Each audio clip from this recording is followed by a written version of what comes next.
Chapter 2. Gully Slinker. This must be the prettiest Christmas tree since the one you brought home last year, Ragged, dear. You are so clever and thoughtful, Says Ogress. I do my best for you, my sweet, Says Ragyurk, trying to sound sincere. But we know how lazy and thoughtless he really is, especially when it comes to being tidy. He has forgotten to put his sledge away and has left it at the entrance to the cave. Someone could easily trip over it. It's 12 days before Christmas, and time for Ogress to wake the second of her sons and send him on his Yuletide task. It's the turn of Gully Slinker, who she wakes unceremoniously with a slap of her wet, sloppy dishcloth. Before he sets off, Ogress gives Slinker his sack of magic potatoes, reminding him, These potatoes are payment for the all the gifts of children. Ogress is unable to carry on as she begins to cough and cough and cough. She can't stop coughing. Ragyurk slaps her back in a vain attempt to help, then gets the giggles as Ogress staggers round the cave. It's getting very smoky in here, which is causing me to cough. Splutters Ogress, then she sees where the smoke is coming from. Oh dear, I must have left the broom down the chimney when I was cleaning it. Ogress races outside and up the ladder, which luckily she's left leaning against the chimney. Ragyurk and Gully Slinker are rolling round the floor in laughter. With tears running down his cheeks, Ragyurk says to Slinker, I think you'd better be off on your task down the village before your mum retrieves the broom and chases us with it. Slinker takes his sack of magic potatoes and rushes out of the cave.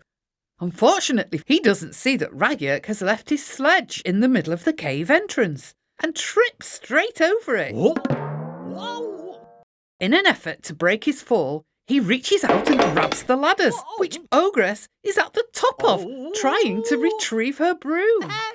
With the ladders now no longer leaning against the chimney, but wrapped around his neck like a yoke, Slinker attempts to grab hold of the snowman.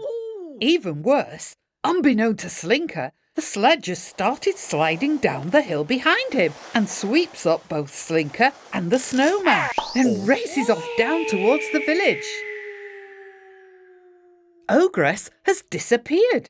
She's no longer at the top of the ladder, but a pair of wildly kicking legs sticking out of the top of the chimney gives us a clue.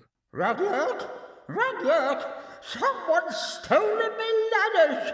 Get me out of here! Oh dear, someone's in trouble when they get back home to the cave. Ragyurk giggles to himself. Just wait until I get hold of you! The sledge races on down the hill with its reluctant passengers, Gully Slinker and the snowman, on board. It goes so fast that Slinker's green cap almost blows off, and the snowman's carrot nose bends so much it almost snaps. A farmhouse and cowshed come into view ahead, which he and Snowman are approaching a little faster than he would like. Suddenly, the sledge hits a snowy ridge, and Slinker takes off like a downhill ski jumper. Slinker and the sledge part company, but the snowman, smiling as ever, sticks to the sledge as it disappears over the horizon. Moon looks down with concern at poor Slinker, now flying through the air with the greatest of ease. Slinker lands bottom first on a snowy mound. He checks that he hasn't broken any bones, that his head is still attached, and that his cap is still on. He's also relieved he still has his sack of magic potatoes. Phew, safe at last, says Gully Slinker to himself. Unfortunately, Slinker has spoken too soon. The snowy mound suddenly bursts into life. Gully Slinker has landed on an old tractor, which has been left in the field near the cowshed for the winter. The force of Slinker's arrival out of the blue has woken the old tractor engine. With a loud roar, the tractor takes off, bucking and reeling in a desperate effort to shake off this unwanted intruder.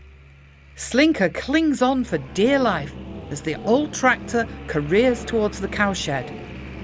It crashes through the doors of the shed, scattering cows in all directions before finally dislodging Slinker and bursting through the rear wall back into the field. Slinker is starting to get used to flying through the air. This time he's lucky and lands on a soft hay bale. Unlucky for him, he's now surrounded by some very unimpressed cows. Gully Slinker looks on the bright side. It could have been worse. He could have landed in the bull shed. Bulls, like rams, don't take kindly to strangers in their sheds. Gully Slinker stands up, dusts himself down, straightens his green cap and picks up his sack of magic potatoes, ready to continue to the village. He stops, looks around. He can't believe his eyes.